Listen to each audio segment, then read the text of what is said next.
the most underrated voice in all media. The alternative's alternative. Chuck Ochelli. And so it is the 5th day of May 2016, according to that thing we call a calendar. This is the Ochelli Effect by the sound of that bumper. You might already know that. Broadcast live on American Freedom Radio at AmericanFreedomRadio.com, where the show originates from. However, no matter how it is you have discovered us on one network or another, through one archive or another, we do appreciate you, even if you're just catching this later on YouTube. You're a much appreciated listener, and I thank you for tuning in. Of course, special thanks once again to my number one supporting listener, Patricia B. You know why I'm thanking you, and I absolutely value you and everyone else that supports this show. But if you go to Ochelli.com, you'll see on the supporters list that Patricia B is sort of on her own level as a supporter of this show. But I do appreciate all you guys. Anyway, tonight, what did I want to discuss? Well, quite honestly, we've had a few discussions on this show regarding the nuclear industry in one way or another. We've had a lot of discussions where I have vented, given my opinion about this. But there's somebody who I have discovered in my travels, let's just say in different media, who dedicates herself entirely to this subject. Okay, and I have a feeling, because I have actually listened to her podcast, which is called Nuclear Hotseat. Okay, it's an interesting barrage of information with a bit of tongue-in-cheek now and then, but the information is extremely solid, interesting, and quite well packed. You know, quite densely packed into her podcast that she does on a few different networks, where I used to listen to her, where it was on UCY.TV, and you can still catch it there, by the way. But let's see if I can pronounce her name correctly. First of all, Libbe HaLevy. Oh, wait a minute. I messed up the last part of it, didn't I? HaLevy. You know what? How about if you just say it one more time, because I'm all mixed up, and people do this to my name too. Libbe. Libbe. How are you doing tonight? You know, call me anything but late for dinner. For those of you interested in the correct pronunciation, which is like 12 people who I might be related to, it's Libbe HaLevy. So we'll review that and go through a workshop on it if necessary. Which may be, you know, I mean, I trip over my tongue constantly. For those of you keeping score at home, I think that's twice already in this show. Normally I do it 3 times, but we've already kind of exceeded the limit for the first half of the show. But Libbe, this is all kidding aside. This is a very serious subject, and just to tell this story again, my listeners are aware of this, but I'll give you this little story. The first thing that ever got me in trouble actually has to do with my position personally on nuclear weapons. I wrote a letter when I was, get this story, I wrote a letter when I was 12 years old to President Ronald Reagan. And what did I write him about? Well, I wrote him about the fact that at the age of 12, I saw the future, my future, my contemporaries' future, very much challenged by the fact that we were continuing to manufacture weapons, that we were continuing to utilize nuclear energy, which to me seemed, just based on my rudimentary understanding of the science, insane. There was absolutely no reason. I mean, I really thought of it as the Wile E. Coyote method of boiling water. And that's still how I understand it today, regardless of whether it's being utilized for a weapon or allegedly a power plant, whatever. And believe it or not, that is where I discovered some years later the FBI file on yours truly was opened, because I was a subversive person who would dare to, at such a young age, take the time to actually address a letter to the President of the United States and so on and so forth. And believe it or not, in my interactions with the FBI over the years, they have mentioned this, that I'm not kidding you. I mean, no, I believe you on all of this. I think it's fabulous. And to me, it just seemed like common sense. But look, enough about my nonsense. I want to, first of all, before we get into some of the guts of the podcast, the really great work that you do, and I want you to tell people where they can find, your website and all of that as we go through this discussion. But before we even get into any of that, I think it's extremely interesting and would be educational for the audience to hear exactly what it is that caused you personally to focus on the nuclear industry, on things like Fukushima, on the abuses on the madness, the madness that we see where it seems as though every single one of these wonderful power plants is put into an extremely vulnerable location for one reason or another, whether it be fault lines, coastlines, et cetera, et cetera. What is it that caused you to be inspired to focus on the nuclear industry? In my lighter moments, I like to say that I was recruited to the cause by the great karmic fart. I was living in Los Angeles and for personal reasons wanted to get out of Dodge to just cool off some emotional situation and called an old girlfriend of mine who it turned out had just moved to a small town in Pennsylvania with her new husband who'd gotten a job in the area. And she said, come on out and visit. So I did. And when she picked me up at the airport, she gave me a great big hug and she said, Middletown, that's the name of the little place she lived. Middletown is really middle town. Nothing important ever happens here. 5 days later, 1 mile from the home that she and her husband shared that I was staying in, the nuclear reactor at 3 Mile Island malfunctioned. And at that time, we thought that all of the hysteria about it was media hype. We didn't take it seriously. This is the first day. I was really unaware that something had happened at 4 a.m. until about 6 o'clock at night. And it didn't seem like it was anything in particular. Well, by 2 days later, I was alone in the house because my friends had jobs. They were off at work. And all of a sudden, I hear a loudspeaker go down the middle of the street. And you can see video of this up on YouTube where they were making the announcement, stay indoors, do not go outside unless you absolutely have to, and keep your doors and windows closed.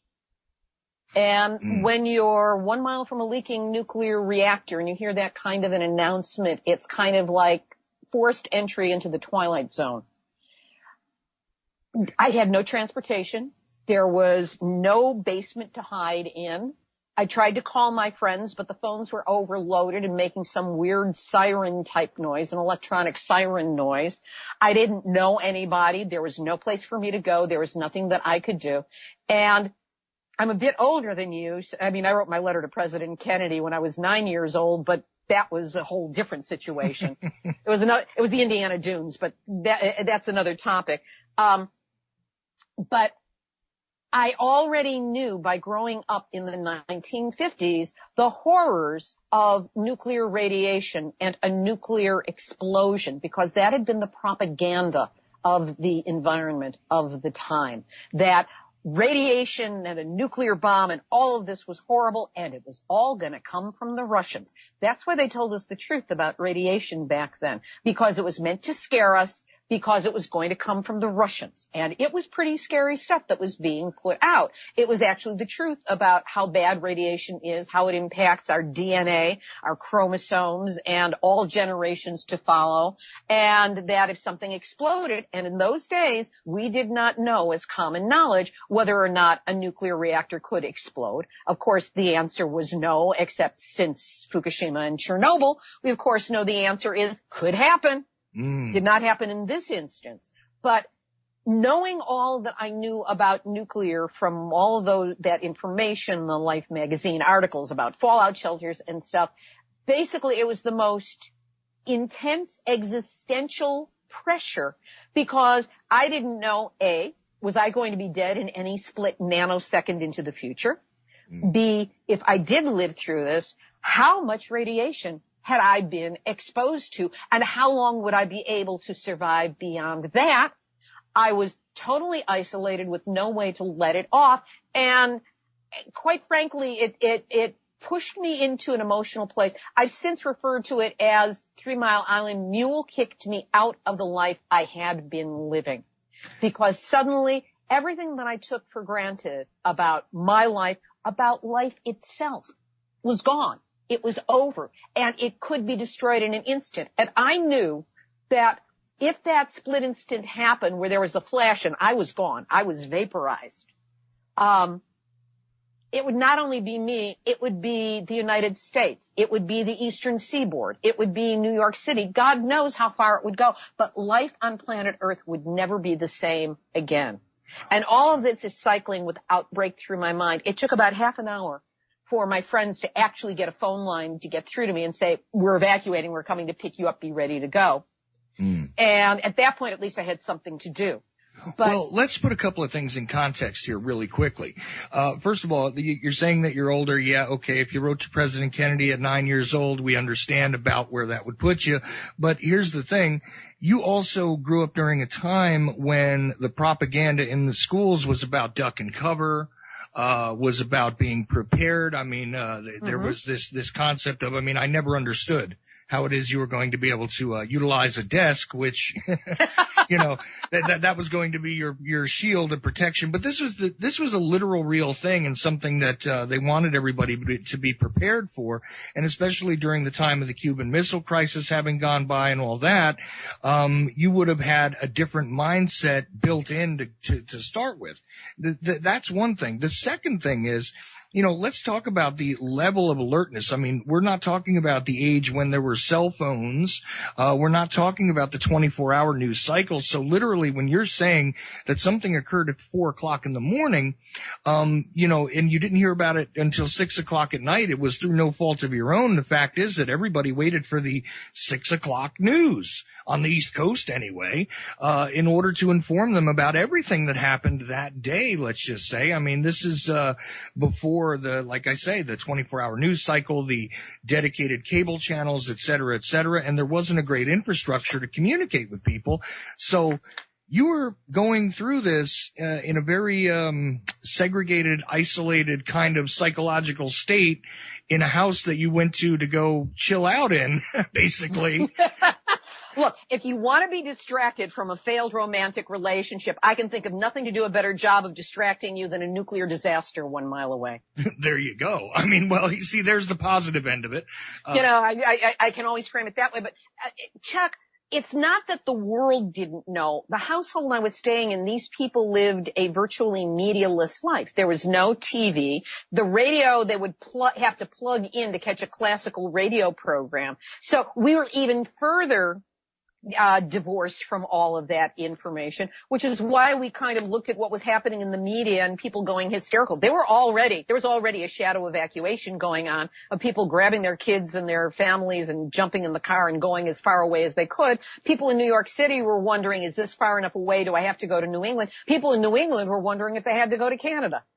So it's all up down the East Coast. And the fact is that at the time there's a whole misreading of the incident. Really, truthfully, let's give people the truth about what actually happened at 3 Mile Island real quickly here, because there's a lot of misconceptions. Some people think that it was an extremely significant disaster. Others think of it as, one of those hiccup sort of events that was no big deal whatsoever and should have, really no point of discussion at this point in time. I think the truth lies somewhere in the middle there. And I wonder if you would represent for people how it is you would explain what actually happened at 3 Mile Island. I'll leave the technicalities to those who are well versed in them. But there was a meltdown at 3 Mile Island. There was, on 2 separate occasions that I know of, releases of radiation that were not warned about. There were not sirens going off. There was no kind of warning. And actually, the second day, I decided to play the game of freelance writer and went walking into Middletown, not knowing that there was a plume happening at that time. I only found that out a few years ago when I finally read a book about this called, I've got the book on it's Mike Gray's book. I forget the title right now. But here's what people need to realize. To give it kind of a macro on saying, what the people who say, 3 Mile Island was no big thing, nobody died. That's not the truth. Mm-hmm. The thing about exposure to radiation is unless you are exposed to a catastrophic dose, like nobody can go into Fukushima right now and find out what's going on there because they'd be dead in about 15 minutes. The radiation levels are that high. Mm-hmm. But unless you're exposed to a dose like that, the damage is invisible, it's cumulative, and it may take years for it to show up. The timeline, as I learned it back then from something that Dr. Helen Caldicott had written about, a woman I didn't know about until after this incident happened, is that thyroid cancer and or leukemia, which are the first two to show up, take about 3 to 5 years before they appear.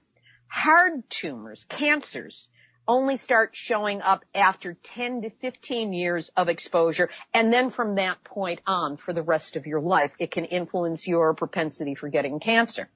Mm. So those people who say nobody died at 3 Mile Island, it wasn't that bad, are not taking into account that no studies were done immediately thereafter to find out what the state of health was of people there. The most drastic cases, I know colloquially, there was a woman who lived right across from the plant who had a dog kennel with some very high-level pedigreed dogs, many of whom died on site. Puppies were born mutated and died. She received an undisclosed amount of money, and her response is sealed. She can't talk about the amount of money. She can't talk about the incident at all. They bought her silence. There were other people where that kind of settlement happened as well. So there was no study until they did kind of a half-hearted attempt 5 years later, starting 5 years later. But in that period of time, more than half the people who had lived there at the time of the accident, within, I think it was a 25-mile radius of 3 Mile Island, half of the people had moved away and were never tested, were never treated, were never tracked. More recently, Joseph Mangano and Dr. Janet Sherman of Radiation and Public Health, their online site is radiation.org, did an epidemiological study. They went into the health statistics for many areas around nuclear reactors around the country just to find out what's going on. And what they discovered is that the highest level of thyroid cancer in the country is within a 50-mile radius of 3 Mile Island. Now, what's fascinating, too, is that this is not the only center. I don't want the listeners to think that this is the only center where there are these long-term effects which are visible. If people remember, when I interviewed Clyde Lewis, who was the host of Ground Zero Radio on this show, which I also, coincidentally, I suggested you to be a guest on his show some months ago to their producers. But the thing was that when he was on this show and talking about his personal life and his interactions, he discusses how his parents lived downwind from a testing area, okay, and really considers it, although he can't, definitively prove it, believes that his misadventures in the world of cancer and various other types of diseases which have come from that ever after have to do with the fact that his family, has a roots right there where they were doing a lot of testing right downwind in Middle America, and this is the other part of it that is also not considered is that, look, even if you are sickly, okay, and you've been exposed, you have children and their health may be affected after, even if they were not exposed directly themselves, simply because of your exposure, because of mutations that occur. And again, I don't get into the technicalities of this because I don't claim to understand them fully, but genetically this can affect generations. This affects every generation that follows. Dr. Helen Caldicott, I've heard speak on this several times, and she said that the genetic mutation that happens in, say, one parent, in, say, the mother, may not show up in the next generation. It will be recessive. But if that child grows up and marries someone and has children with somebody who also has some level of genetic damage, then it becomes dominant and then there is mutation. So a lot of this isn't going to show up until the grandchildren's or the great-grandchildren's generation because it magnifies through the generations. It's like, you said something before. I just want to revisit about saying that there are people who say 3 Mile Island wasn't a disaster. There was one quote that came out at that time which was from some official from the Nuclear Regulatory Commission who said, look, if it happens to me, it's a disaster. If it happens to anybody else, we'll talk about it. Oof. It was that callous. And also they might say, oh, well, it's only going to affect one person in 1,000, so it's not going to be that bad. Well, if I happen to be the one person in that 1,000, I don't care about the other 999. Maybe they got a get out of jail free card, but I didn't. Mm. So it's a matter of, are we concerned with the overall, or is this about risk management and percentages and mushing the numbers around, as opposed to what we have done to poison generations of Americans? One of the sad stories that is coming out and infuriating is based on the people living in North St. Louis. Are you familiar with that story? The Westlake landfill. Just vaguely. I know that you've covered this. I believe this is the one that you were covering about the landfill near St. Louis. So yeah, go ahead. It's World War II nuclear weapons waste, because there was a processing plant, Mallinckrodt, in St. Louis that purified some very highly radioactive uranium into the plutonium that was used in the first 3 bombs, Hiroshima, Nagasaki, and the Trinity test, which took place in at Almagorod. I can't pronounce that, but anyway, it happened in the United States. So, and in the process of purifying this, they didn't know what protections needed to be taken, or they didn't care. This was wartime. They had to get on with it. And huge quantities of high-level radioactive waste were created. For the first, I think, about 2 years, something like that, it was stored above ground, just adjacent to the St. Louis airport. Not even under tarps. It was just out there. Kids climbed on it. It blew around in the wind. It dispersed all over the place. Lovely. And then there was a landfill company that said, well, maybe this is source material and we can create, we can mine it for copper and other materials that we can make money out of. So the United States government sold it for something like $1 a ton, and it got shipped in the back of open-backed dump trucks and brought to the place that the company that had it went bust. It got bought by another, bought by another, bought by another. Anyway, it's what is today the Westlake landfill. Now, this highly radioactive nuclear waste, over 70,000 tons of it, were illegally buried in an unlined pit here. It was transported in a way that it blew around. There was the stuff at the airport that blew around that was adjacent to an area called Coldwater Creek. And so weapons waste, nuclear weapons waste from World War II was allowed to just kind of mingle in the environment in whatever way it could, into the water, into the dust, into the soil, into the crops. And where the landfill originally was kind of like out in the middle of the boonies. But as population grew, it became subdivision land. There are lots of little middle-class subdivisions around there where people wanted to move out of the city and have someplace nice and healthy for their kids. They did not know they were moving to the site of what was going to be a Superfund site. It is considered to be, I think, next to Hanford, the most toxic and difficult cleanup in the country.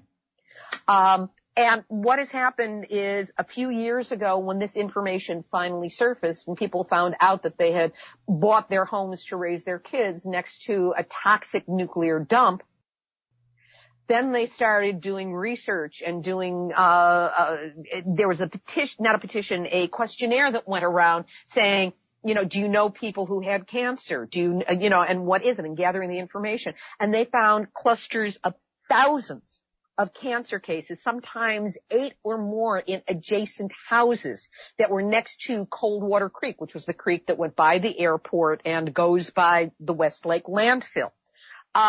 They found over 40 cases of appendix cancer. There are professional oncologists who had never heard of appendix cancer, but this is long-term exposure from childhood on for as long as people lived there. Right. And And right now there's like a turf battle over the money it will cost, whether the EPA or the Army Corps of Engineers is going to clean it up. EPA has punted, as the EPA always punts. It's headed by Gina, never met a nuke I didn't like, and cover for McCarthy.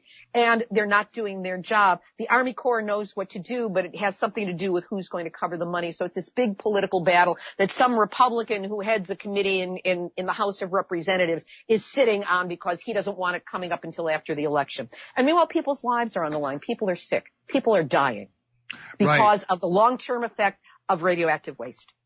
And honestly, as well as you just laid out this entire scenario for people, let's be honest, there are dozens of these types of situations all over the country. There is, various speculations about what's going on in different parts of New Jersey. I know that from having lived there. There's, the consideration as to who actually is making certain clusters of children sick. Is it the power lines overhead? Is it the chemical dumping from Ciba-Geigy? Or is it possibly contamination from other things which haven't even actually been revealed to the public? Because, what you just laid out there's a whole line of people that had been exposed to this material, probably the majority of them without ever having a hint of it, based on the transportation alone. Not even looking at the dumping and who's responsible and who's got to clean it up and what that actually takes. Let's, forget that for just a moment and think about the fact that if this stuff was not even being transported and handled properly, you have contamination spread over hundreds of miles easily. Okay, direct. There are people that, could have pulled up alongside of this truck, which is, not containing these things properly, not handling it properly, right? I mean, this is why they license people to handle hazardous material, because you have to handle, you have to do it in a very specific way. Okay, again, not claiming to know all the particulars, but having worked in some businesses where hazardous material is handled, there is pretty intensive protocols for doing this. And from what you're describing here, absolutely none of them are followed. I've heard about this kind of thing happening on rail cars. I've heard about this kind of thing happening on the backs of trucks, like you described. I've heard about it, where they don't even know how materials are transported sometimes, because of the different businesses having, collapsed over time, this and that, so the records were lost, and they're not even sure of the exact, chain of custody, let's just say, of this material in some cases. It got from point A to point B, but nobody knows exactly how even, right? That's correct. And you're right that there are places all over the country because it was all hidden. It was hidden under the guise of national security, or we can't let people know about this. But the poisoning has taken place consistently. One other point I need to make about Westlake. When we were out there, by the way, we were going over roads that we were told had been repaved after the waste had traveled there just to try and seal it down and damp down the dust. But more important than that, at an adjacent landfill, and this is what makes North St. Louis so urgent, at an adjacent landfill to the Westlake landfill, there has been an underground fire. I love the way the government calls it a smoldering event. No, it's an underground fire that has been burning for more than 5 years, and because of the kind of witch's brew of chemicals and toxins that are under there, it cannot be put out by any means that they know. And usually these things just burn themselves out. Well, this one hasn't, and it has been encroaching on the Westlake radioactive waste. It was initially announced that this was happening a couple of years ago, but it's been getting closer and closer. It was announced last October that it was within 800 yards of where the radioactive waste is known to be buried. And at that point, there were emergency plans that went out that just blew the lid off this story. Now, most recently, I think it was about a month or two ago, they announced that it was within 500 yards of the waste. And more so, the EPA has admitted that on the surface, some of the radioactive material has already migrated to a larger area, so the fire may be that much closer to the waste. Now, the fire hits the waste, the fit hits the shan.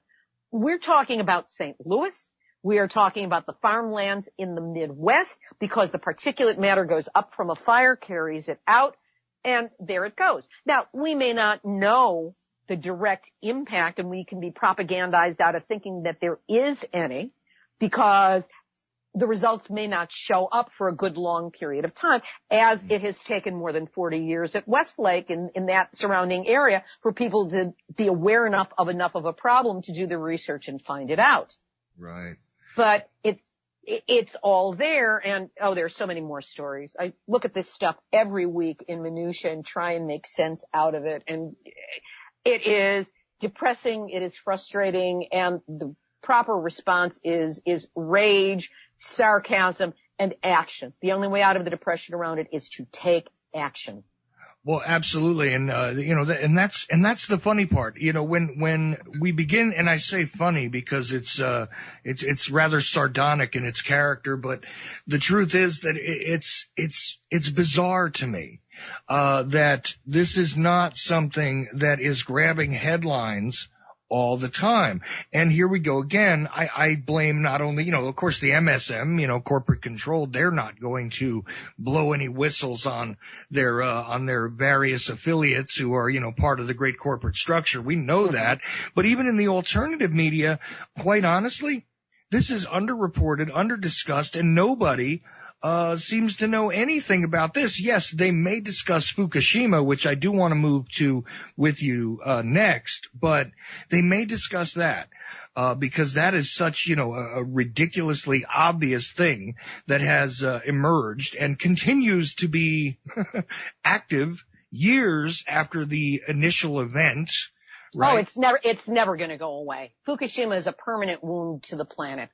But they will discuss that. But they don't even take a moment to think about the fact that here in America, right, on this soil, we're contaminated from coast to coast. We're contaminated from coast to coast, not only from the nuclear testing, not only from the, failures of the plants that we probably still don't know anything about. They do mail the local residents some of their pills now. They do that. I know that for a fact because I got them in the mail. I was living in New Jersey next to the one there. It's not in Forked River. I lived in Forked River, but there's a plant there which the name is escaping me at the moment, but probably you've heard of it. There's been many discussions about it in New Jersey there, the one nuclear plant. Are you talking about Crystal something or another? Well, it's in Waretown. You might have heard of it as in the Waretown nuclear plant, and it's actually changed names a couple of times, but the name is completely escaping me at the moment. Either way, if you take a look at central New Jersey and look toward the coastline, because all these things seem to be on coastlines and fault lines, don't they? Odd, by the way, that if you do an overlay and take a look at places where you would not want to put something that the structure would be vulnerable, that it seems as though they didn't miss putting one of these plants in a place where it wasn't going to be vulnerable to something. I'm completely with you on that one, because it is eerie the degree to which the nuclear industry has not only covered up their blunders, but it's almost like if somebody on the other side of the agenda was going, how can we destroy the United States slowly over time and put a bunch of dirty bombs on the ground so that ultimately the people will not survive, the country will not survive. They could not have done any better than the job that was done by the nuclear industry. Right. Exactly. That's the best way to put it. I mean, you could not have designed a better disaster. And, when people talk about the power grid going down, after a while, these plants won't be able to, without proper shutdown, be able to deal with the fact that even though they're producing power, they have their backup generators and all that. I mean, I've heard that discussed some. But again, one of these subjects nobody even bothers to broach most of the time, regardless of the fact that we have the ability, on the independent media to say whatever we want. And somebody just dropped into Little Egg Harbor into my chat room. But no, that's not even the one I'm talking about. I'm talking about the one in Waretown. Little Egg Harbor is a whole other issue in New Jersey, by the way. Oyster Creek or Salem? Oyster Creek. There we go. It just wasn't coming to my mind, but they literally mailed me the pills in case there was a problem. And that also, by the way, is a false sense of reassurance, because that potassium iodide, the pills that are sent, only work on the thyroid and only if you are low on iodine. Yes, it will protect your thyroid, but and that's against radioactive iodine 134 and 137. But it does absolutely nothing against cesium 134 and 137, plutonium, strontium 90, or any of the other, polonium, any of the other radionuclides that can do damage to the human body. There's no protection against that, but they give you this one piece of protection. Everybody goes, phew, I'm okay. And they take their guard down and think they're going to be fine. Yeah, I equate it very much to that desk protecting you from the mushroom cloud, because that's really what it's like. Yeah, realistically, it could chemically prevent you being overloaded by the two elements you were talking about in your thyroid, so you wouldn't have the immediate explosive thyroid cancer that does emerge quickly under high exposure, but it doesn't take care of all of the rest of the problems that you were just naming. And actually, there's more, isn't there? Oh, there are so many. There is the assault on the autoimmune system. There is cesium, which goes directly to muscles, specifically the heart muscle. So it is implicated in various forms of heart disease and stroke. There is strontium, which goes to bones and teeth. That's why we actually had the test ban treaty. President Kennedy put forth and signed the limited test ban treaty, the atmospheric, because he was made aware through a project called Operation Tooth Fairy, which collected the baby teeth of children from around the world and measured the amount of radiation that was in them. And it had gone up and up and up since atmospheric testing was begun. And Kennedy, of course, was the father of two small children at that point. And when he realized that that was the case, and also when he learned that the radiation that was up in the jet stream, which is still up in the jet stream, left over from the atmospheric bomb tests and all the, and Hiroshima, Nagasaki, Trinity, that was still up there, it's brought to Earth through rain. And the rain can be transferred into snow, but that's why we have what are called rainouts. It happened after Fukushima, but it happens at other times too. If the rain is forming around particulate matter that happens to be radioactive up in the jet stream, it brings that radioactivity down to Earth in stray places where you wouldn't expect it. So no one anywhere is immune to the impact of what this industry has already done to us. Exactly. That's the point. And meanwhile, again, I say, we still haven't even touched Fukushima yet. Okay. And I want to put this in context for people, because I really feel as though they have lost the idea that this contamination is not containable by any means at this point in time. I mean, literally, we are still dealing with, everybody thinks of Chernobyl as an ancient event. No. I'm playing devil's advocate here a little bit, Libbe. Trust me. Angel's advocate. Go for it. Yeah, but there you go. Okay. But believe me, I'm pitching you softballs so you can hit them at this point, because I know better. All right. But okay. To bring people up to date on Chernobyl, mm-hmm. When the sarcophagus, the containment structure, was built around Chernobyl, they knew it was only going to be good for 30 years. Well, guess what? Last April 26th, I believe it was. Yes, April 26th, this year, 30th anniversary of Chernobyl. Mm-hmm. They have been building a new sarcophagus that is such an enormous structure that it can be seen from space. I mean, it's that big. However, it was being funded in great measure by the Russians, and Chernobyl is on Ukrainian soil. So when Russia and the Ukraine over the last couple of years has gone adversarial on each other, Russia went, we just can't seem to find our checkbook these days. You're on your own. So now it's been turned over to the European Union, and they're all coughing up money there. They don't want to. But Europe was very heavily taxed by Chernobyl. I mean, there is still in Germany, wild boars, which used to be a delicacy, cannot be consumed. And if hunters go out and kill them, they have to be disposed of as radioactive waste, because they root around and they eat the mushrooms, which are natural bioaccumulators.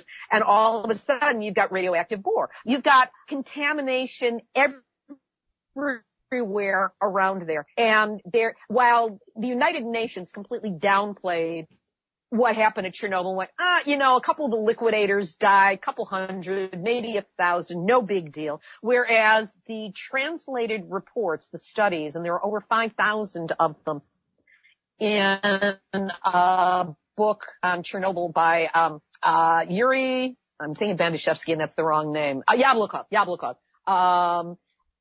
that translated 5,000 of these reports, and it reported that at that point, when the book first came out, which was about 15 years ago, there were documented over 1 million deaths already that were attributable to Chernobyl's radiation. Right. But because they were in languages other than English, there was no access to it. This was a hard book to get. It is now available for free. The copyright has been suspended because the authors, including Dr. Janet Sherman of Radiation and Public Health, wanted to make certain that the information was in people's hands. Yeah, isn't that amazing right there? And like I said, it is still one of these things that is ongoing. We're still dealing with the fallout, literally, from that situation. I remember the reports immediately after the event, the main event, let's just call it, where we had the meltdown, we had the explosion, all of that went on, that there were the cows were so contaminated that the milk was deemed non-consumable, like all across Europe. Anytime there's a nuclear accident, the dairy is the first thing you need to avoid, because what happens is the radiation gets dispersed. It ends up in the grass. If there are cows around, the cows eat the grass, and that concentrates the radionuclides in the body. Now, here's the thing about 3 Mile Island. Hershey, Pennsylvania, as in Hershey's chocolate, is just a few miles away from Fukushima, and it was hit by the plume. So what they did was they took all the milk that they were getting locally, and they held it in tanks until the radioactive iodine had the half-lives were over. The 10 half-lives were over, and that was a number of months. However, it did nothing for the rest of the radionuclides. And that's what people don't talk about. It's that it's not just iodine. It's not just your thyroid. It's everything. But we're misdirected constantly by being given a little piece of information, a little piece of comfort, and then not the big picture, not the full context. And that, by the way, is why reporters don't take on this story, because it's a steep learning curve with a lot of twists and turns in it, and it takes time to get up to speed. Yeah, it certainly does. I mean, look, I have to confess that I'm not aware of the full spectrum of maladies that can occur from these types of situations. I'm not aware of exactly how this stuff spreads all the time. I mean, I look at it from a common sense point of view, and I say to myself, well, listen, the wind blows. It carries plenty of things, over great distances. Okay, we can have things that are entered into the air on the East Coast easily travel to the West Coast, vice versa. You take a look at these things eventually ending up in water. Okay, like this is how we're going to get into Fukushima, by the way. When people start talking about what they're seeing on the West Coast of this country, right, and also our Canadian friends are telling us about it as well, that they're seeing these large die-offs of aquatic life, and still, this is, again, not really a banner story, not something where people are being warned, not even where people are being educated about the things that are affecting all of their food supplies, not just seafood, but I mean, I'm at a point where I don't eat any fish at all because I'm so, I'm so completely disturbed by the idea that every ocean, because look, the oceans are connected. Okay, so it's not like the contamination's just going to stay in the Pacific.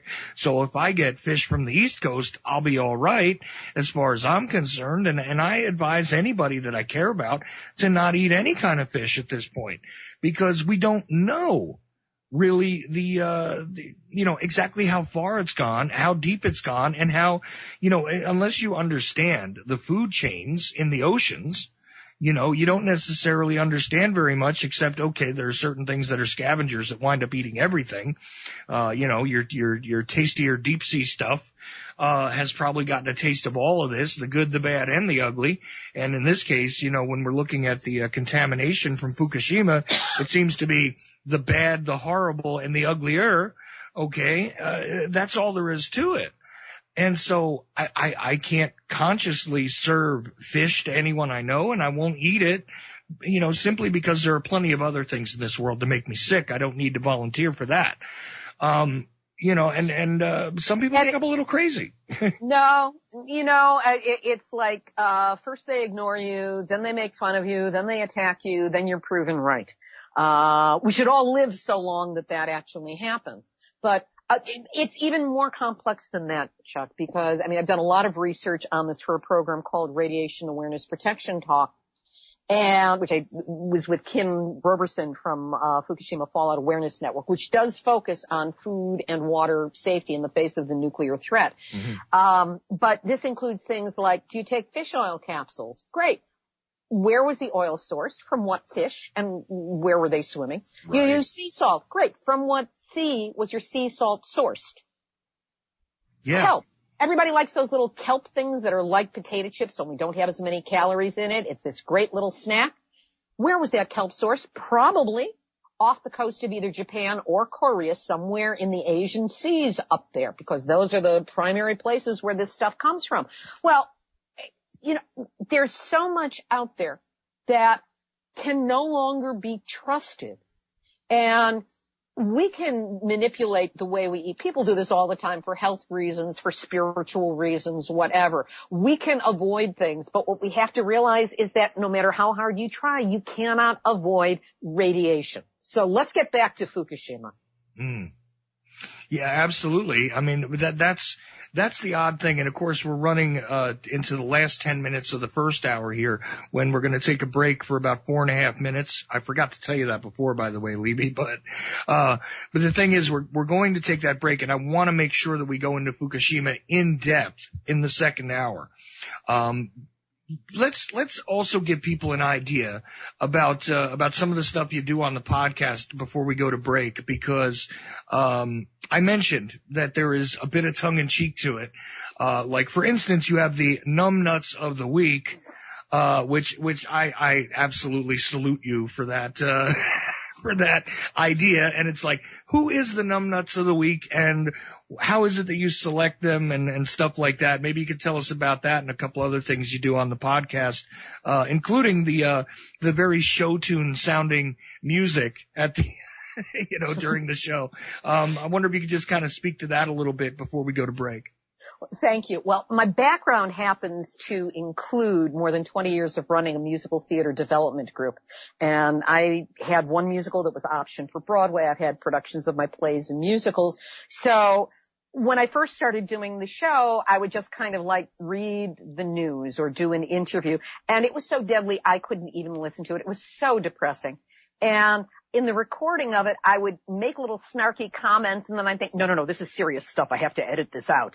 And then one week I was just too tired or too lazy or whatever, and I went, oh, the hell with it. And that's what people responded to. Mm-hmm. So I started taking a much more Jon Stewart-esque, for those people who still remember Jon Stewart on The Daily Show. It's only been, 6 months, but memory doesn't go that far these days. The memory hole is pretty deep anymore with people. Yeah.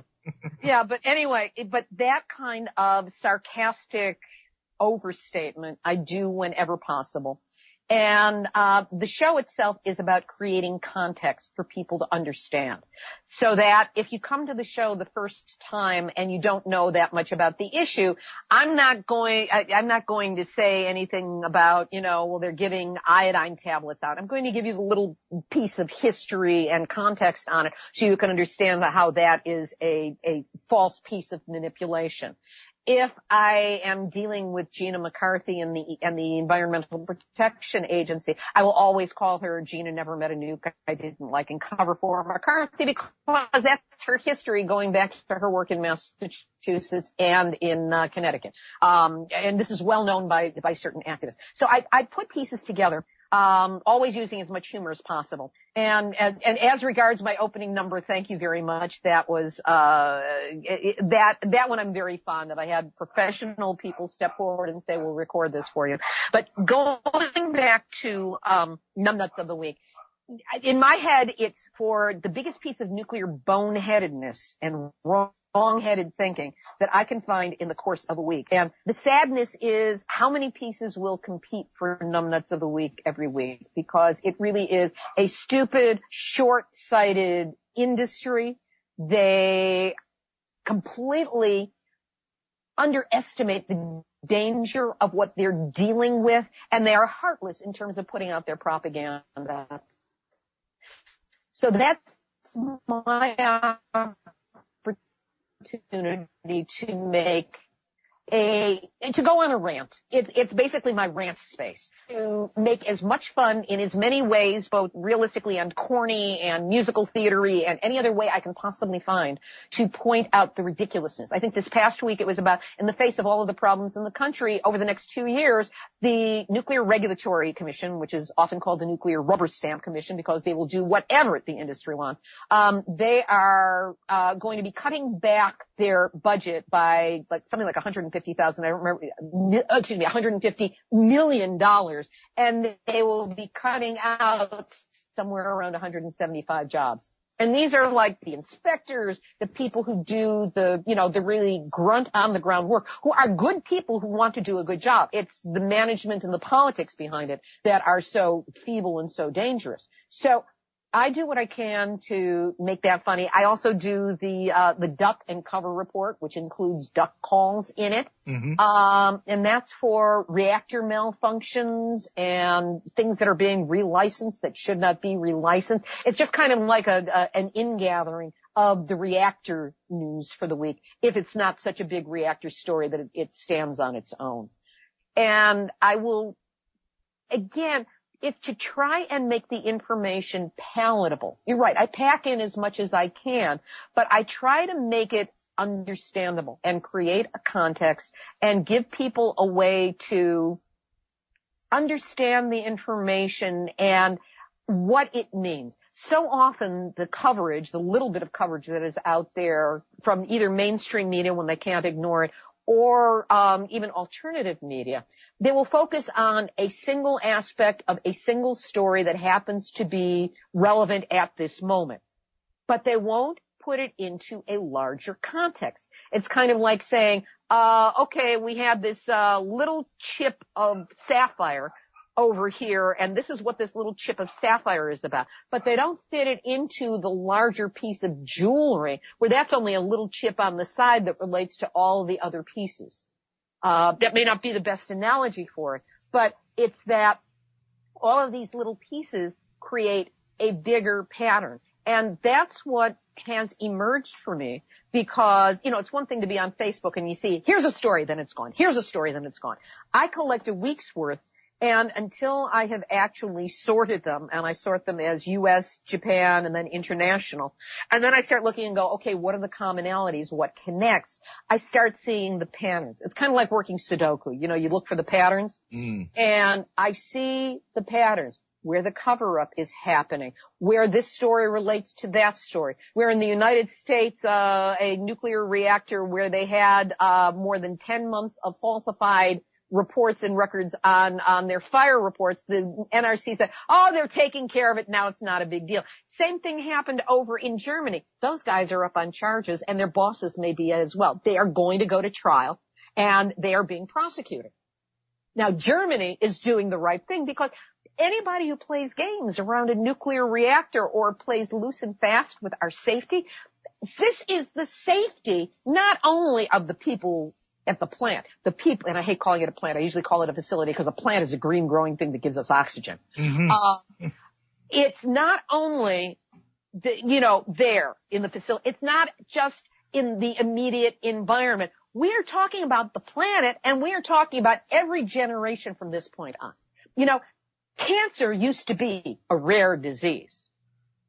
And starting with World War II and the weapons material that was purified, and the uranium mining, which is the longest term exposure, like especially the Native American, the Navajo uranium miners, they're the ones who've been exposed for the longest time, and we're seeing the multi-generational impact on people's health and well-being and birth defects and mutations and all kinds of things. This is what is being bequeathed to planet Earth from this toxic, deadly technology with no concern, no consideration. And what blows me away is the people who are in charge of this technology somehow believe that they are immune to its consequences, and they are not. Absolutely correct. And, of course, as we go into the second hour, my guest is Libbe HaLevy. I think I got it right that time. She is the host of Closer, good deal. She is the host of Nuclear Hot Seat, and trust me, we are going to continue to discuss the ever-accelerating atomic tide which is crashing along the shores of our entire society all across planet Earth, and get into Fukushima as well in the second hour of the Ochelli Effect. Stay tuned to American Freedom Radio. We'll be right back.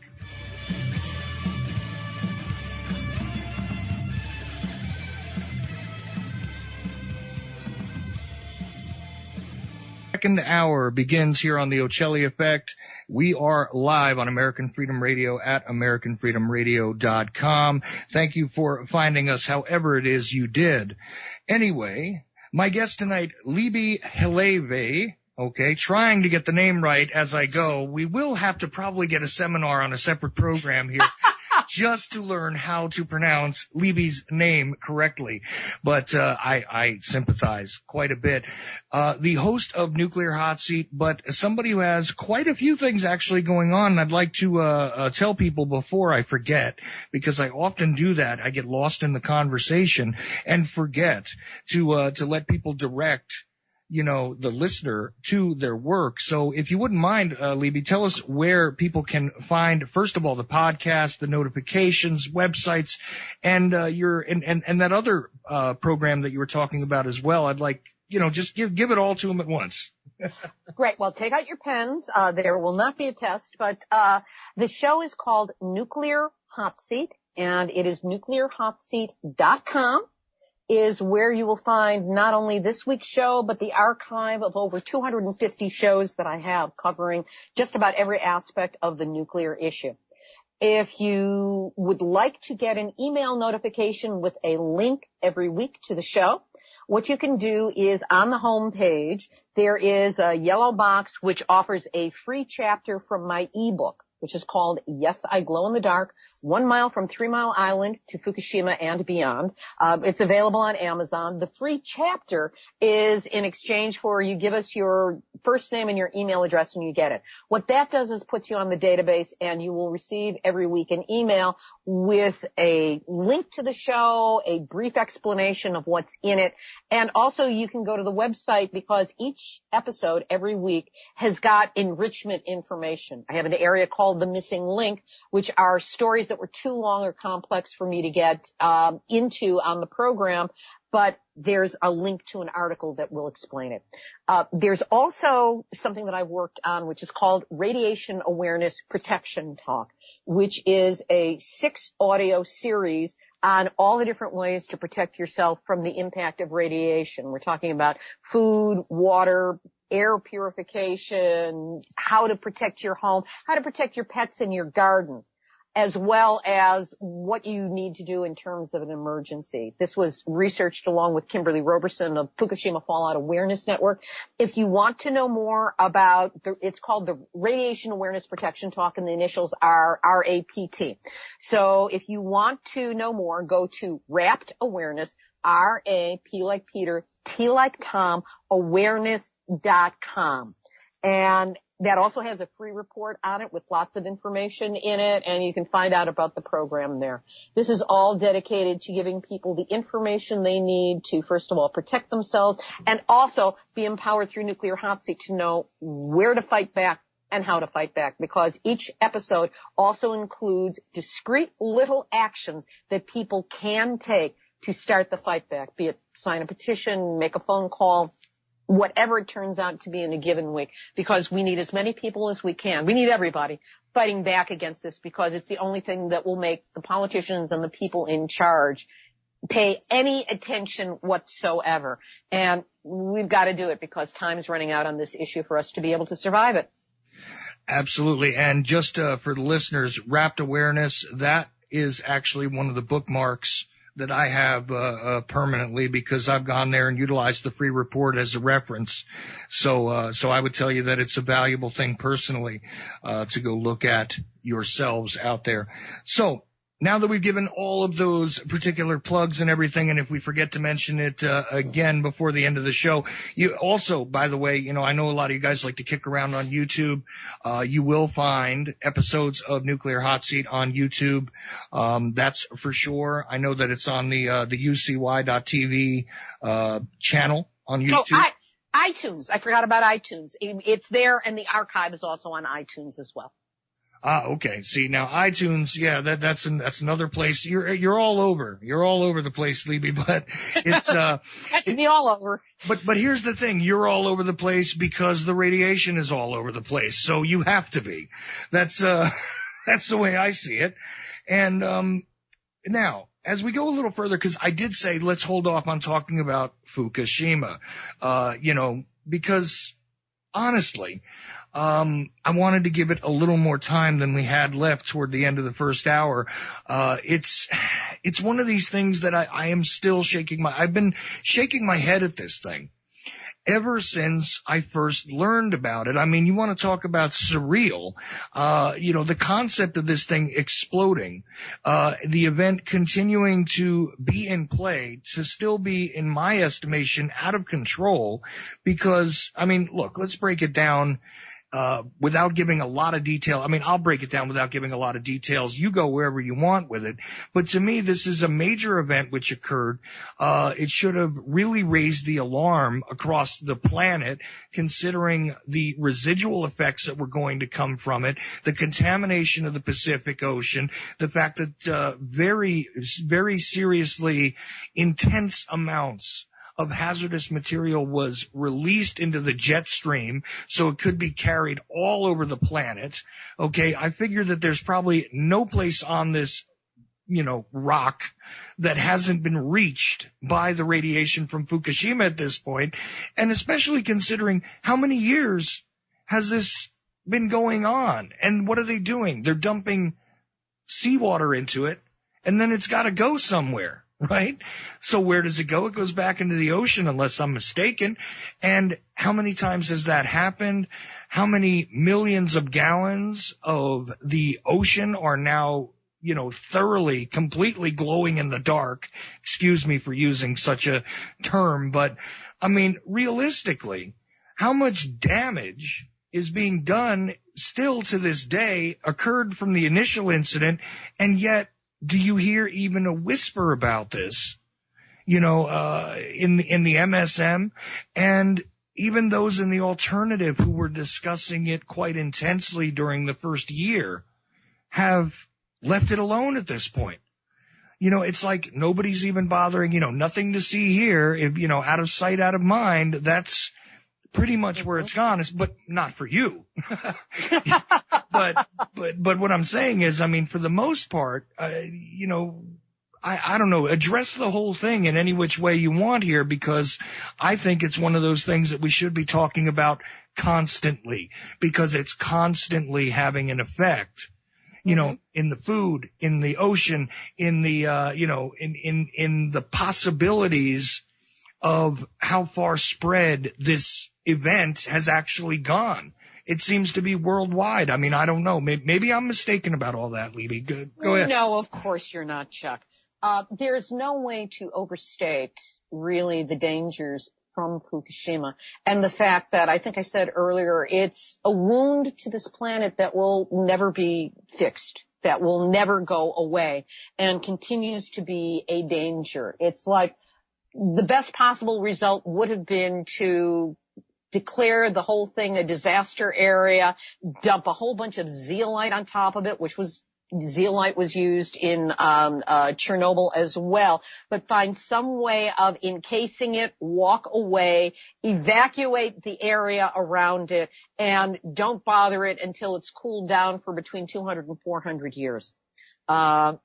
The problem is that they didn't do it, and the Japanese government almost immediately, with the United States government being complicit in it, thank you, Secretary of State Hillary Clinton, for the trade agreement you made with Japan in April of 2011, less than a month after Fukushima, that the United States would not only not have any kind of emergency response to Fukushima, but would bury the information. Not bury the facility, but bury the situation.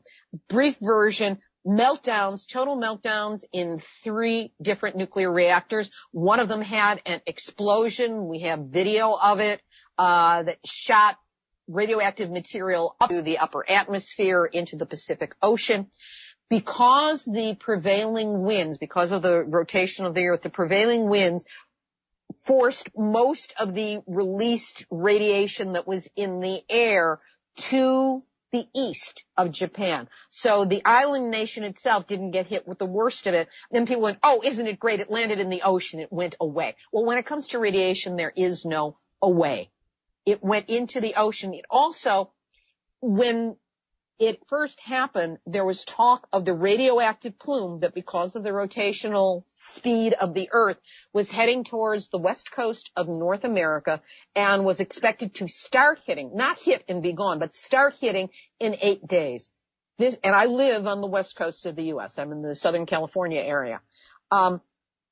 The radiation carried by the plume was reported on for day 1, day 2, day 3, day 4, and suddenly the word plume disappeared from coverage.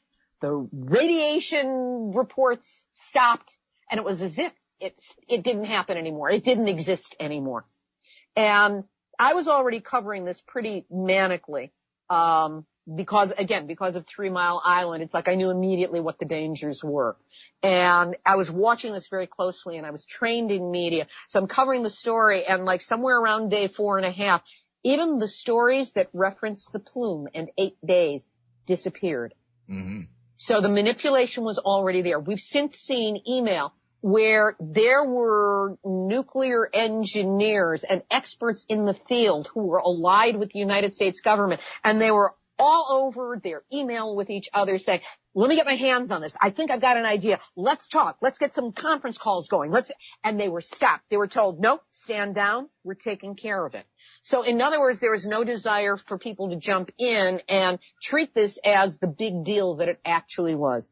In the meantime, the people who were relocated from the Fukushima area, here it is, by the way, it was 5 years ago. It was March 11 of 2011 that the earthquake happened, followed by a tsunami, which swamped the backup generators for the cooling system.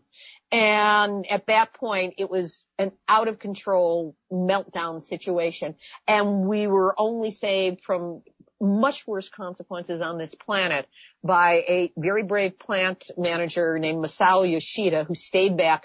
He was the one who started pouring seawater on the reactors. And by day 2, Tokyo Electric Power Company was contacting him and saying, stop pouring water, you're going to harm the machinery.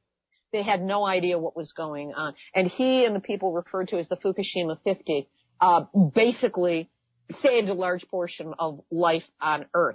Masao Yoshida died approximately 2 years afterwards of esophageal cancer, and TEPCO had the nerve to say, well, that had nothing to do with Fukushima, because it would have had to start a long time before Fukushima, ignoring the catastrophic dose that the man was exposed to in the process of saving us. But be that as it may, what the Japanese government has done through Prime Minister Abe, who I call Abe Baby because I can't ridicule the man enough, is they passed a secrecy act in Japan that we were getting lots of information from lots of sources, from people on the ground there, from engineers, from doctors, from medical people. Medical people early on were prevented from treating anyone who said that they had a problem because of radiation. If you used radiation, the Japanese equivalent of the R word, radiation, doctors could not see you. And people were told that by nurses. There were signs, hand-lettered signs that we have pictures of in Japanese in front of medical facilities saying you cannot come here if you say that you have any problem because of radiation. Doctors have been threatened with the loss of their hospital privileges if they say anything about radiation or its impact on the people. on the children. Meanwhile, the children who have been tested, there have been over 150 confirmed cases of thyroid cancer. Here it is, 5 years after. This is right on the timeline. Over 150 confirmed cases of thyroid cancer in the children in and around Fukushima who were exposed to radiation from that situation. In a normal population, the most you would expect in the number of children who were tested would be 8 cases. And that would be an extreme reaction. So this is way off the charts. But they're saying, well, nobody's died. Right, because you're taking out their thyroids and you're saying, well, they're on Synthroid for the rest of their lives. But that's not saying that down the line there will not be more tumors showing up, more cancers showing up. There is the stress that people went through. And Japan saying, oh, and this is true. They actually had one of their propagandists come out and say, you just have to be happy. If you smile, nothing bad will happen to you because of radiation. It's really just the stress that is harming you. Japan has had hundreds of articles and studies out about the impact of stress on people towards having cancer, but they don't do any tests at all. They don't do any studies at all about the impact of radiation on cancer. And since the passage of the Secrecy Act, which I believe took effect, I think it's about 2 years ago now, information sources dried up. It became very difficult to get information out of what is actually happening there.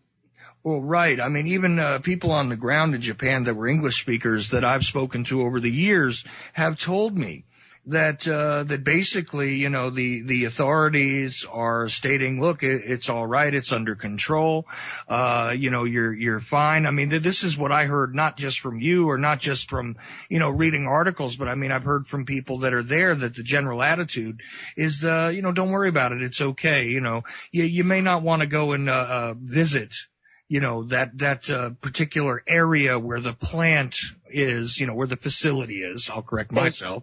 Thank you. Where the facility is, right? But outside of that, you know, no danger, everything's fine.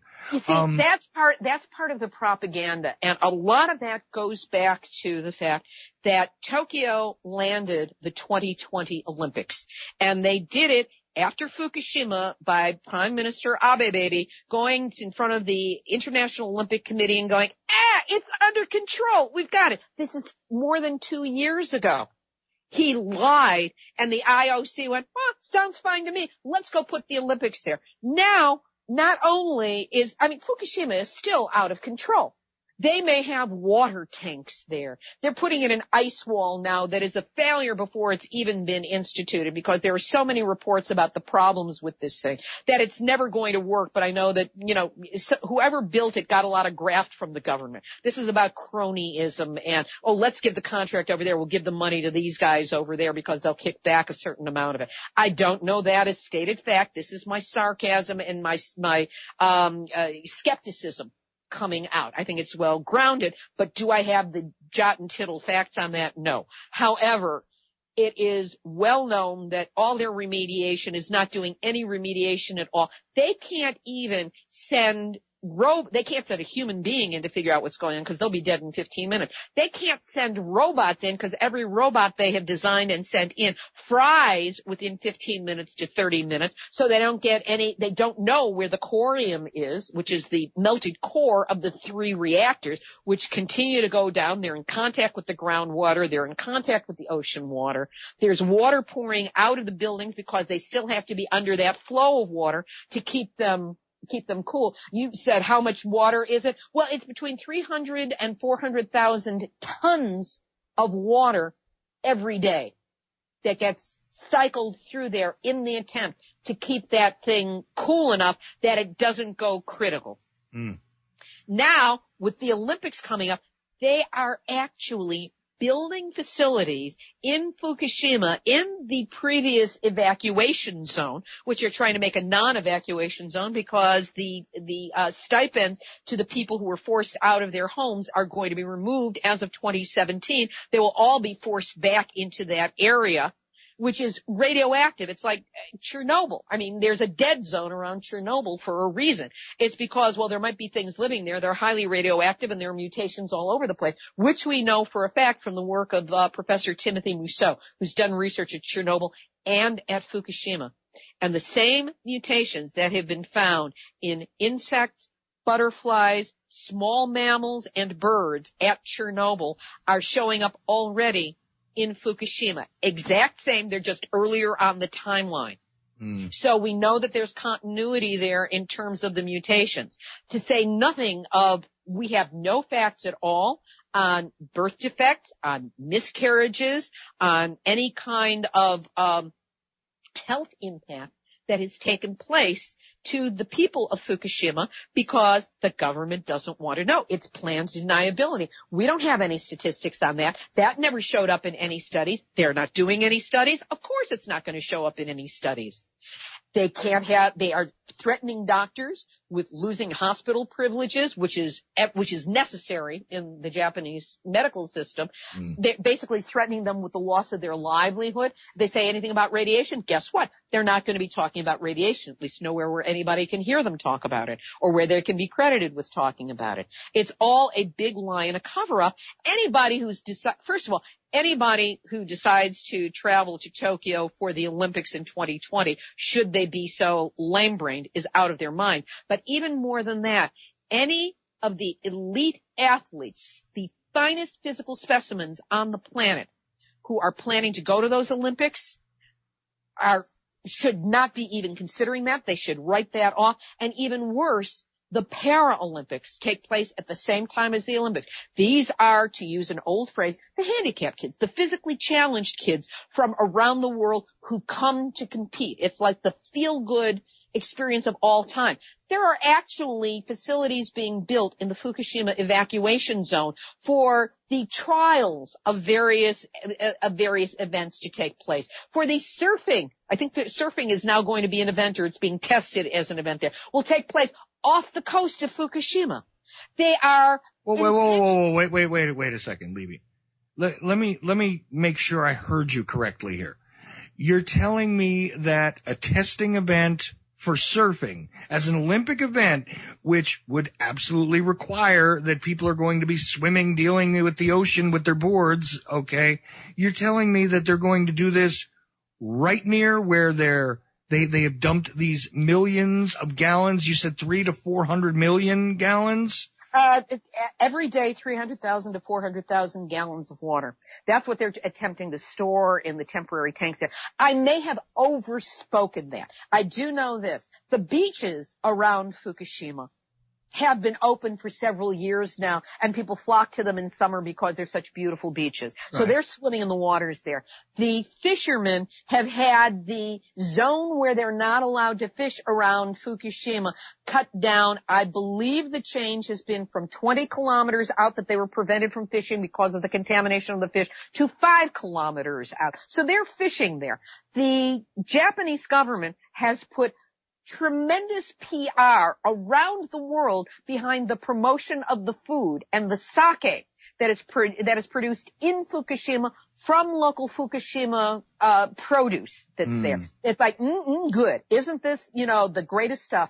And they're building things like baseball fields, housing for the athletes, overflow housing, I believe, for people who are visiting there, are all being built in the evacuation zone to get the people from around the world to go and say, see, Fukushima's fine. They're forcing the people back in to live there with no consideration at all as to what the radiation levels, which are off the charts in places. There are hot spots all over the place. But they've also learned that if they have their radiation monitoring material with the meters off the ground at a particular height, it will not capture the same numbers if you go in that exact same location and do it next to the ground, which is contaminated. Or if you go a few feet, they say we've decontaminated. But the bags of quote-unquote decontaminated soil are made out of plastic. They're in piles. They're like pyramids of this stuff in various places that are secluded. So they're like hidden away. But the bags are deteriorating, which is re-releasing the soil, which is then being, blown around in the air. The rain carries it further. Then there's the contamination of the beautiful forests above Fukushima, where the pollen from the cedar trees gets wafted through the air, this beautiful yellow pollen every spring. The trees are radioactive. It's recontaminating through the pollen. There is no way to clean it up. So even when they say, see, we have decontaminated, what they're not showing you is the bags that have broken open. That the rain is contaminated, that is concentrating the radiation in gutters. There are films about this. There are videos about this. There is information about this. But we have a pipsqueak, under-financed voice with no access to mainstream media, no access to major distribution channels. We're reliant on podcasts, on shows such as yours, on shows such as mine to try and get the information out. I've made appeals to all of the comedians out there, like, Jon Stewart's no longer doing it. I had a campaign to try and get through to him. But John Oliver and Samantha Bee and Bill Maher and others to start covering this, they're not touching it, or at least they haven't yet. So we have no way of getting the information out, but the information exists. And it is terrifying. It is terrifying. And for those who wish to dismiss those of us who are talking about this as alarmists, I like to point out that another alarmist was Paul Revere, who just warned people that, the British are coming, the British are coming. Well, in this case, Fukushima is already here. Fukushima is everywhere. There is no place immune to what's happening there or any of the other radiological hotspots around. And we keep finding more and more. I really don't know if there's any place on this planet left anymore that is not impacted by the radiation. Yeah, that's exactly the point, is that so long as this is our only choice for a planet to live on, it appears as though, we have no means of escaping Fukushima, number one, but truthfully, this stuff is everywhere for various reasons, and it's absolutely insane to me that there isn't a greater alarm being raised, that there isn't, some attempt to chelate this. I mean, I've heard some talks now about, possibly introducing hemp as a way of, as a way of dealing with it, planting certain things over there as a way of dealing with the spread of the contamination. And I bet you there are some natural solutions that could be introduced, but there's a problem there. And in my estimation, it is that the event itself is still not actually under control. Yep. And the amount of radiation that has been released, which of course is not measured accurately because they don't want to have those numbers around somewhere where it can haunt them. There was talk of remediation early on from sunflowers, and I haven't heard hemp, but this is so much bigger than that. And I think you raise in here a key issue, which is why people are not more alarmed, and that is our understanding of what radiation is and what it does has been completely blurred out of consciousness. Right now, here in the United States, the Nuclear Regulatory Commission is actually considering, instead of the gold standard, which has been in place for decades now for measuring the danger of radiation, which is called linear no threshold.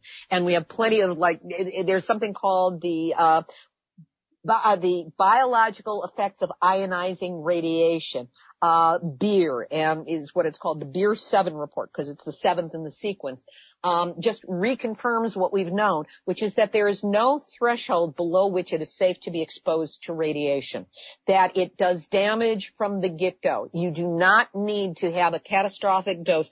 All you need is one speck of the stuff in your body, and it is up close and personal with your internal organs, and it will create damage. And the response to that damage, the immune response to that damage, is to create cancerous tumors, because the tumor is actually an attempt to try and surround whatever that is. But of course, it's cancer, and it gets out of control. The radiation kills. It's cumulative. Most of the focus on radiation is external exposure. Well, they say, this kind goes right through you like an X-ray, and that kind of, it doesn't go very deep into your skin, and that kind is so weak, the stuff from plutonium, that radiation's so weak it bounces right off you. Well, if you're talking external radiation, yes, but it gets inside your body, and it's a constant stream of hot, I think it's the neutrons. Here's where my science breaks down on it. But the hot particles that go out from it, it's like a machine gun shooting your tissues around, and it will create tumors. So getting back to the Nuclear Regulatory Commission, what have they now received 3 petitions on, and that they are seriously considering, is this fake junk, I don't even want to call it science, this propaganda called hormesis, which is basically, a little radiation's good for you.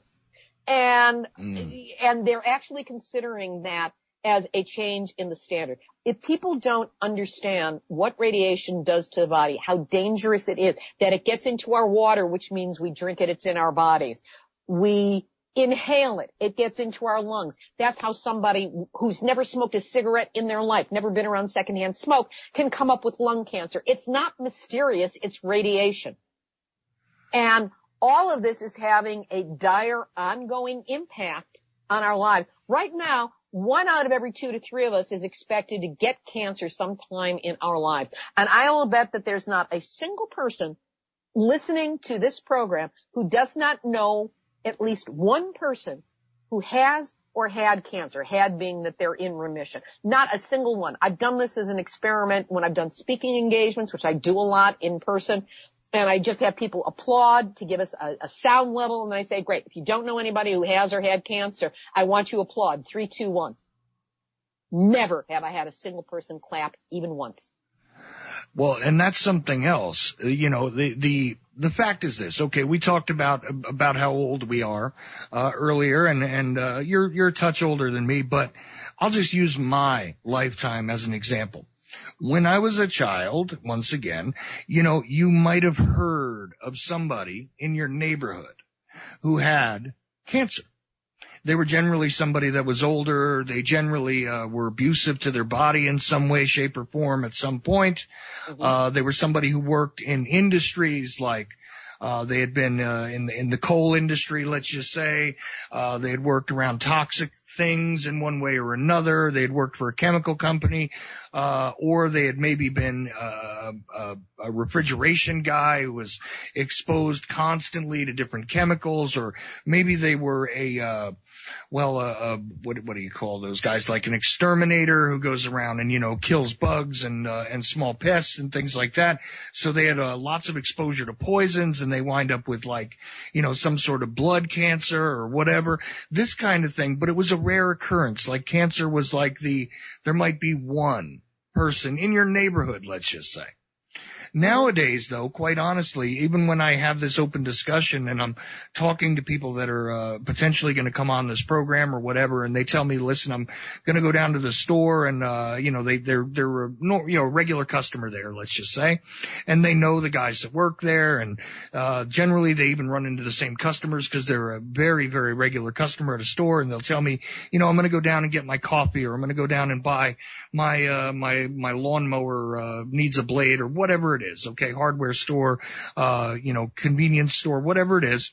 And I asked them, go in there, and everybody who's in there, just take a quick sort of poll, a microcosm of society really quickly, randomly, and ask them, is there anybody in here who either doesn't have or have somebody in their immediate family, either they have cancer or their wife, their child, their mother, father, something like that has cancer. Not even like, your friend, somebody in the neighborhood, something like that. I mean, somebody close to you or yourself.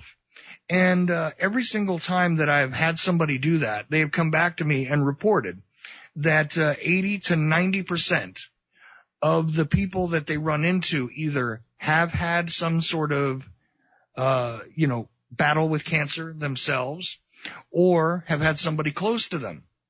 Like I say, either a parent, a spouse, a child, who has already endured, is currently enduring.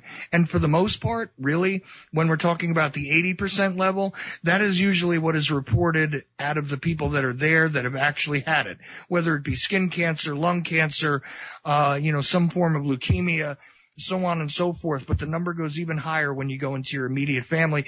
So forget about the one in the neighborhood anymore. It has accelerated exponentially in my lifetime, and I was born in 1972. Okay, that is, I think, a fair representation of the truth of it. Libbe, don't you think so? It is. The change has been so rapid. I mean, somebody sent me statistics a while ago. I'd have to look them up. But they went into some kind of a health report that was from about the turn of the century. And it was like, if you had one cancer in like 10,000 people, it was considered to be a lot. And here we are, the numbers have changed, and they continue to change exponentially. And so that it's now it's like the expectation and the terror that we all face. Most women are afraid of, and it concentrates in those areas of the body that are most vulnerable. Women are more susceptible to cancer than men are because of the size of our reproductive area. It's got to be big enough to expand to hold a baby. Well, and in general, you have to say that it's glandular things that seem to be the most prolific of the cancers. So when it comes down to it, yes, like for instance, breast cancer is still more lethal in men than it is in women, but that is because it is underreported with men, okay? But the fact is that since you have the reproductive organs, let's just speak objectively here. Since you have the reproductive organs, there's a greater glandular involvement in the body. I mean, the menstrual cycle in and of itself involves so many different glands. Okay, this is where the problem comes in. So I think that it's an even more intense issue when it comes to women than even men. It is, and as I learned from Cindy Folkers of Beyond Nuclear, who has actually presented, and also Mary Olson of NEARS, who have presented internationally on this issue, women are more vulnerable to radiation than men. Children are more vulnerable than adults, and girls are more vulnerable than boys. That's just the way that it breaks out. And again, it is because of, I can't debate the numbers with you, but it's too much. And when the causes of cancer are examined, people will look at your diet and additives and cell phones and and how many airplane rides you take and how many bananas you ate, which is bananas. It's a different type of radiation entirely. When they look at all of that, they will consider whatever they can that isn't nuclear radiation. That's never on the table, and that's part of the manipulation. I mean, here's a story I have to tell you because this just happened today. Okay. I have a very good friend who I see every week. We do a certain part of our work together in conjunction with each other, and I've become very friendly with her daughter, who is a sophomore in high school. She's 16 years old. I get this frantic phone call from her earlier today saying, "Oh my gosh, I've got to talk with you. In my chemistry class today, there was somebody who came in and talked about nuclear, and everything he was saying was that it was good. And he was telling and making it really funny and really entertaining." And I called her back. We're going to talk further. I'm going to make a big stink about this because it's a local public high school. They had somebody from the Navy in lecturing about the wonders of nuclear, whatever it was. I still have to get more details from her. I'm outraged, but this is the level and the heinousness of the ugliness, the evil of the propaganda that is coming down on every level. They've put millions and millions of dollars into funding online trolls and high school trainings. And I know of a presentation that was done at Cedars-Sinai Hospital here about how wonderful the new nuclear reactors are going to be. They're going into the roots beyond where our overworked, never paid group of activists are. I'm not paid for this work. I'm just obsessed. Where our activists do not have the reach because we don't have the energy to think beyond it. They're trying to do an end run around us. Get to the children, get to the doctors, get to the influencers, get to the business people and say, nuclear is the best thing since sliced bread, and we'll just have little modular nuclear reactors, right? Like little Legos we'll put together. The one thing they never talk about, their dirty little secret, is what do you do with the waste? What do you do with the radioactive waste? Got to get to this point. Every nuclear reactor creates radioactive waste in their fuel rods. They call them spent fuel rods. Another little manipulation. They're not spent at all. Each one contains weapons-grade plutonium. Plutonium has a half-life. How much it takes for it to be half as potent as it currently is? A half-life of 24,000 years. But it takes up to 20 half-life cycles for that plutonium to decay to the point where it's neutral. So that's 480,000 years of deadly radioactive waste that is produced by nuclear reactors. So they're saying, oh, let's store it in dry casks. We have this problem with San Onofre down the coast in California, that the casks for dry cask storage that are being proposed, that are approved by the Nuclear Regulatory Commission. Remember, 24,000 years is the half-life. They are 5/8 of an inch thick. That's all, just a little over half an inch thick steel. They will each contain the equivalent radiation that was released at Chernobyl. They will be sealed. There's no way to monitor them. There's no way to figure out what's happening on the inside. They are of course, it's dry cask storage, so it's stuck there on site because there's no place to put it. We have no depository for it. So it's there on the coast in a saltwater environment, which is known to corrode steel. These things are only certified for 30 years by the manufacturer, 20 years by the NRC. We know of corrosion that has taken place that is starting to show signs of stress in some of these that are up at Diablo Canyon after 17 years of use. And we've now recently found out that because of the saltwater environment, if there is what is called high burn-up fuel, which is the more potent fuel which has been used most recently, they can start to crack within 3 to 5 years. And a microscopic crack in one of these casks will release millions of rads of radiation invisibly. Also, at San Onofre, to show how they rig this thing, they have already disconnected the monitors. They have disconnected the sirens. The fuel pools, they are already in the process. As soon as the last of the rods are taken out of the fuel pools and put into these tin cans, which is what I call them. They are called within the movement down here the thin canisters. I just call them tin cans because that's what they are. Once they are removed there, the fuel pools will be dismantled. That's currently in the plans of Southern California Edison. And these casks are not certified to be moved. So if something goes wrong, there's no fallback. There's no fallback. They can't put them in a fuel pool that doesn't exist to cool them down. They can't truck them out to someplace else. And if there is a failure, these things can start reheating and turn critical. Hello, dirty bomb on the ground in our neighborhood with no fallback position. And when we protest, we're called alarmists. Excuse me, Paul Revere. Not only Paul Revere, but how about a little bit of common sense? I mean, real honestly, again, if you have something that is this hazardous, you would think that the utmost care would need to be taken, that you would need to have several contingency plans in order to deal with every single one of these things. You would think that, they would put layers and layers of storage together in order to try and contain it, which it seems as though no matter what we do, it fails because what is never taken into account is that the radiation emanating from the waste itself actually causes decay in anything we try to store it in.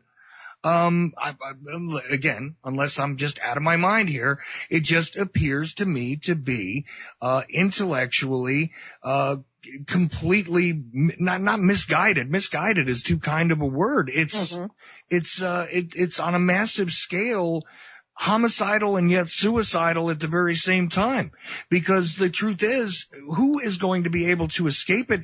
I don't think that radiation is going to care if you had plenty of money. I don't think radiation is going to care exactly how much political power you have. I don't think it's going to care what your station in society is. Here's the deal. You, your children, your grandchildren, anything you leave behind is subject to be victimized by this stuff. Anyone you leave behind is subject to be victimized by this stuff, and the amount of damage that could be done has yet to really truthfully rear its ugly head. We have only seen, the proverbial tip of the iceberg regarding exactly what can go wrong with this stuff. And meanwhile, the point I raised earlier, and I know you understand this point, so much better than I do, but the fact is that we have these facilities arrayed in areas that are susceptible to flooding, susceptible to hurricanes, susceptible to tsunamis, earthquake events, because they're on fault lines everywhere. And I don't mean I'm talking about a couple of facilities. I'm saying everywhere. There seems to be no place that they put one of these things where it's not absolutely vulnerable and merely a ticking time bomb, except one thing, the display is burnt out, so you don't exactly know when the countdown is going to end because the LED is not displaying. But one of these days, every single one of these facilities, if they're not shut down, if this process is not ended, eventually it's going to become a destructive force on a local level, certainly, but quite possibly on a global level, each one of these. So imagine this for a moment, the destructive capability we talked about that was unleashed through the Fukushima reactor. Well, how about if we multiply that, I don't know, by 1,000 easily? That could be done, and it could happen at any time. So why it is that somebody with some common sense and some power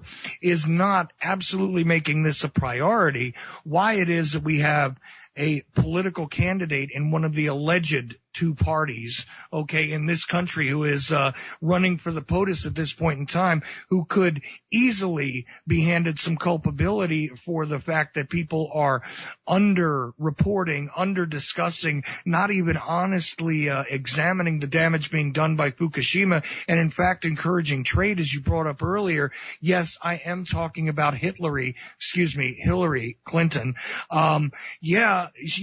Just one more wonderful thing for her resume, and nobody is talking about this. Well, that's why programs such as this one and Nuclear Hotseat and several others that are out there. There's Lonnie Clark's Age of Fusion.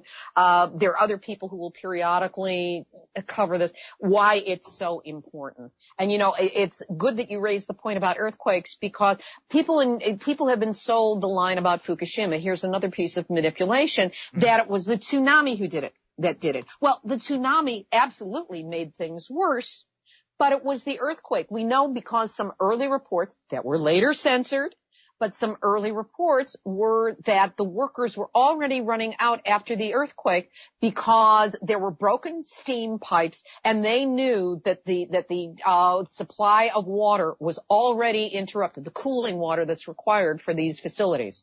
So it's not a matter of, if you're, being cooled by the Mississippi River, then you're not going to have a tsunami. You actually can. There are certain places in the country where there are dams upstream of nuclear reactors. And if a dam fails and there's a rush of water going down, you can lose your cooling system. You can lose your backup generators from that.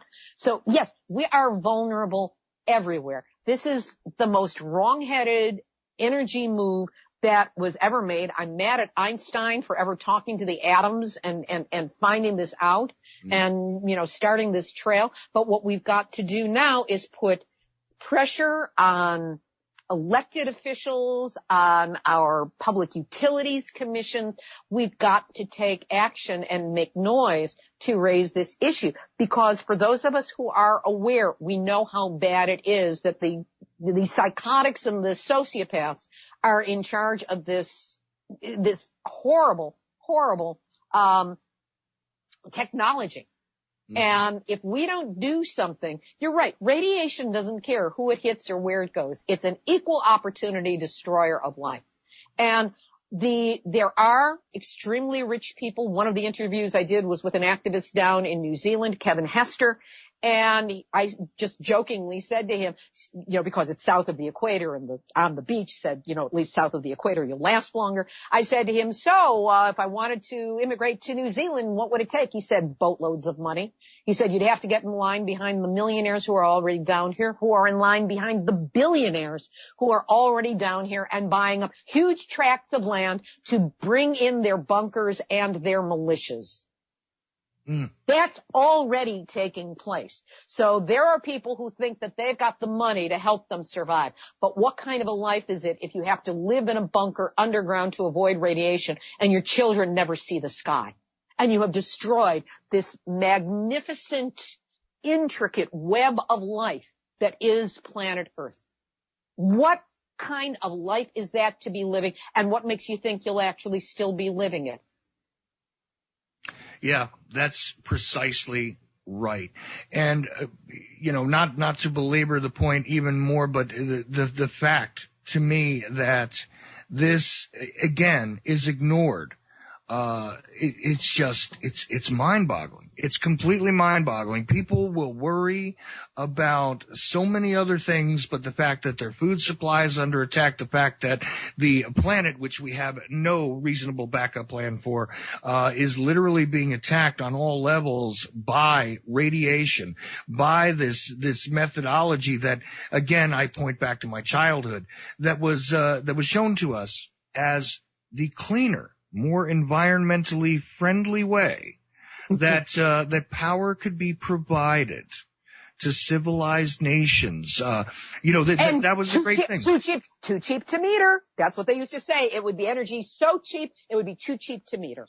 Oh, that was the other good point, but it was going to save us money. It was going to make the environment better off. It was going to, it was going to do so many wonderful things. And also it gave us the great big stick that we could threaten the rest of the world with. But of course, nobody would be insane enough to utilize these weapons, despite the fact that we had already been the nation that historically introduced them, to the world. Mm-hmm. And at the International Uranium Film Festival last week, they showed a film called The Man Who Saved the World. Please take a look at it. It's a docudrama, true story, about a Russian colonel who was in charge of the launch codes back in 1983 when a computer malfunction showed that 5 nuclear warheads from the United States had been launched on Russia. And he had 30 minutes to make up his mind if he was going to end life on Earth or not. And he ultimately decided, I can't trust the computers. And of course it turned out to be false, but nobody knew that at the time. And the film brilliantly makes that point, both through flashbacks that are reenacted, but also by showing the man himself, who was not lauded and rewarded for his work, but basically his life was destroyed because he went against the system that told him what he was supposed to do, and he didn't do it. Absolutely. And Libbe, believe it or not, we are almost out of time, so I do want to kind of turn it over to you to sort of give your final thoughts on what we've discussed tonight and what it is you would like to leave the audience with, what you would like them to take away from our discussion this evening, which I have thoroughly enjoyed. And once again, I do point you guys to find Nuclear Hotseat. The place that I usually find it is at ucy.tv. That is one of the networks that plays it. Who knows where else it may be or where else it's going. But, of course, we also mentioned the website and all that. If you want, though, I would really like, first of all, for you to give your website once again. And secondly, to kind of give people what it is you'd like them to take away from this discussion tonight. Okay, 2 websites. The podcast is, which I always refer to as a program because I just got my first broadcast outlet on it. Mm-hmm. But it's nuclearhotseat.com. And the other one, if you're concerned about your health, you want to learn what to do about it, you can go to RAPT, R-A-P like Peter, T like Tom, awareness.com. Get the free report there. Again, that'll get you on our database for further reports. What I want to leave people with is the understanding that if you're hearing this, you are called to take action, which of course I talk about on the show every week. And you don't want to be at some place further down the road in your life sometime in the future, and something happens, and you look back on this time right now, this program, this interaction that we are having, And thank you for being on this long and listening. But you don't want to be looking back right now and thinking, oh my gosh, I coulda and I shoulda, but I didn't. And now look at what we have to deal with. You don't want that to happen, and the time to start fighting against it is right now. So go to the website, see some of the links I have to petitions and stuff, scroll your way through there, explore the issues. At this point, there's almost no aspect of this issue that isn't somewhere in the 254 produced episodes that are available to you there. So, take a potluck, take a shot, listen to it, and realize that any step you take is an important one to take. We need everybody. Absolutely. NuclearHotSeat.com. Absolutely. Libbe HaLevy, once again, you know what? I will get to pronounce your name properly one of these days, I assure you. And I think we're going to have to return to this subject on a later broadcast of the Ochelli Effect. I thank you guys for listening. I thank you for being here, Libbe. I thank everybody who has decided to help out spreading this program around. And, yes, this is an issue which I definitely advise everybody examines because guess what? It will affect everybody. The Ochelli Effect is done. We will see you again tomorrow night. And thank you once again, Libbe. My pleasure. Thank you for having me.